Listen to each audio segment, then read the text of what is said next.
is I prepared some sauteed onions. And I'll put some sauteed onions in here. Right along, tuck it right up against the belly flap. I've taken some fresh sage leaves and I'll push those lengthwise up into the sauteed onions.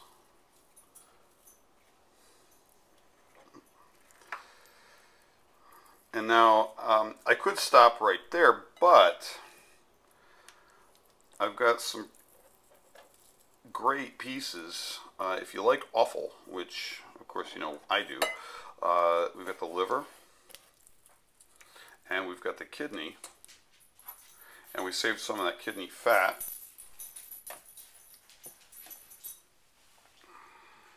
And I'm going to use these to push up next to the onions and the sage. Just cutting the liver into long, thin slivers.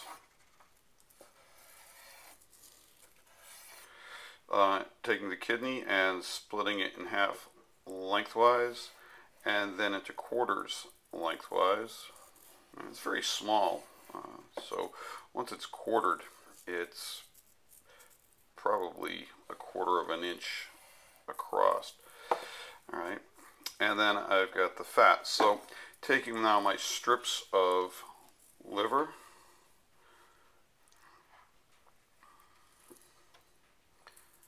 and my pieces of kidney, and my kidney fat, which will add a lot of moisture and succulence to the inside of this. Okay, I've got it fairly well stuffed. I'm going to reach over here and get a little bit of salt and just season the belly and season well the livers and the kidney and the loin. And now I can very easily roll this so that the belly wraps around the loin and makes a nice little package. Okay. Now what I've also done ahead of time is I've taken some bacon and I've laid it out so that it's warm and very pliable and flexible. And I'm going to use this instead of twine to hold the loin closed. I could just tie it if I didn't want to use bacon, or if I didn't have bacon, or if I was cooking for someone who didn't eat pork. I could use string, or I could use some other kind of thin sliced meat to help keep that secure. The loin will be good by itself, but the belly flap, when it cooks, will start to shrink up a little bit and would come unraveled, and then our whole package would fall apart. So it's good to wrap it in something or to secure it with some twine at the very least. So wrapping that up in bacon ahead of time. Okay, so takes care of that. Right. Now, before I cook this, I'm going to put it into the refrigerator and chill it just a bit so that it firms up and holds its shape very well. But at the moment, I'm just going to put it over here on my tray with my other trim and show you one more thing that you should know about breaking down a rabbit. We've removed the legs from the carcass, and you could just grill or braise these. Grilled, the farm-raised rabbits are pretty tender, so their legs are tender enough to grill well. But with the bone in them, they're a bit difficult for some people to eat. People don't like to pick them up with their fingers and eat them like chicken drumsticks. You need to remove at least some of the leg, a leg bone. I usually like to remove the thigh.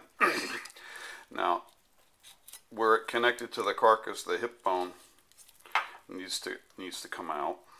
And I'm just feeling with my fingers here where the bone is, and then putting my knife against the bone and just cutting away so I don't lose too much meat.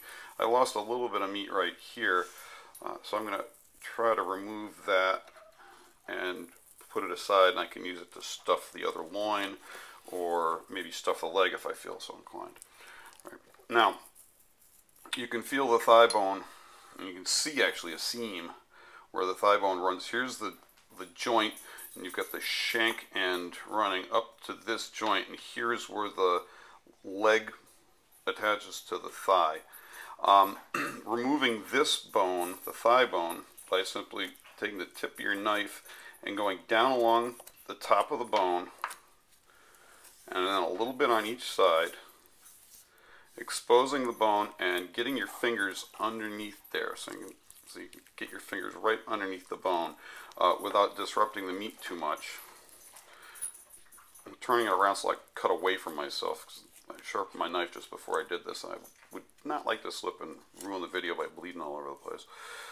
So I'm going to take this off. I just slid my knife under there where my fingers just were, and you can see that here's the bone. Here now is the boneless thigh, and I just have to follow this bone down to the joint where it connects to the leg bone, right, where the thigh bone connects to the leg bone.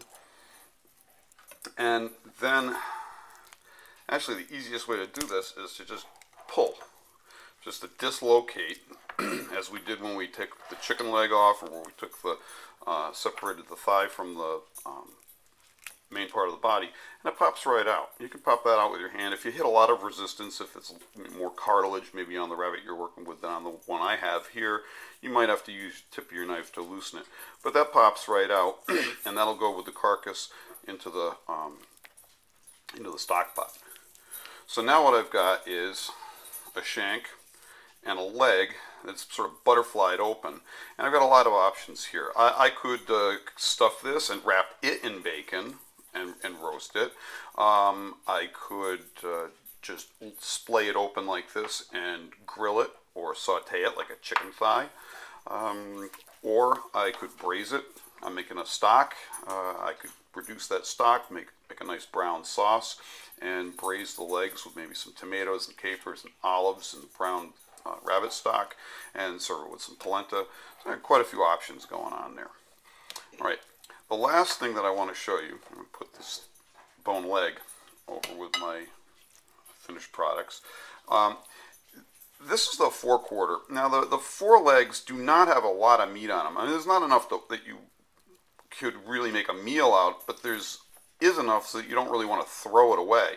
Now again, a couple of options. You could feel along the bone with your thumb and your forefinger to where you can identify individual muscles, and then just using the tip of your knife, running it along the bone, you could remove the meat as best as you could, and then again use it to maybe stuff the cavity of the leg, and then tie it up with bacon or cow fat or string before you braised it or grilled it.